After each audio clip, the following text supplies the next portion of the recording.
கர்த்தருக்கு சோத்திரம். இன்றைய வேத வசனம் உபாகமம் 28ஆம் அதிகாரம் 8ஆம் வசனம்.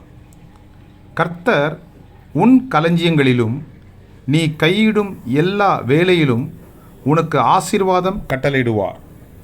உன் தேவனாகிய கர்த்தர் உனக்கு கொடுக்கும் தேசத்திலே உன்னை ஆசீர்வதிப்பார். ஆமென். உபாகமம் 28ஆம் அதிகாரம் 8ஆம் வசனம்.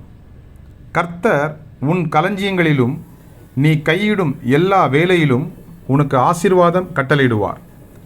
உன் தேவனாகிய கர்த்தர் உனக்கு கொடுக்கும் தேசத்திலே உன்னை ஆசீர்வதிப்பார். ஆமென். கர்த்தர் உங்களை ஆசீர்வதிப்பாராக, உங்களோடு கூட இருப்பாராக. ஆமென்.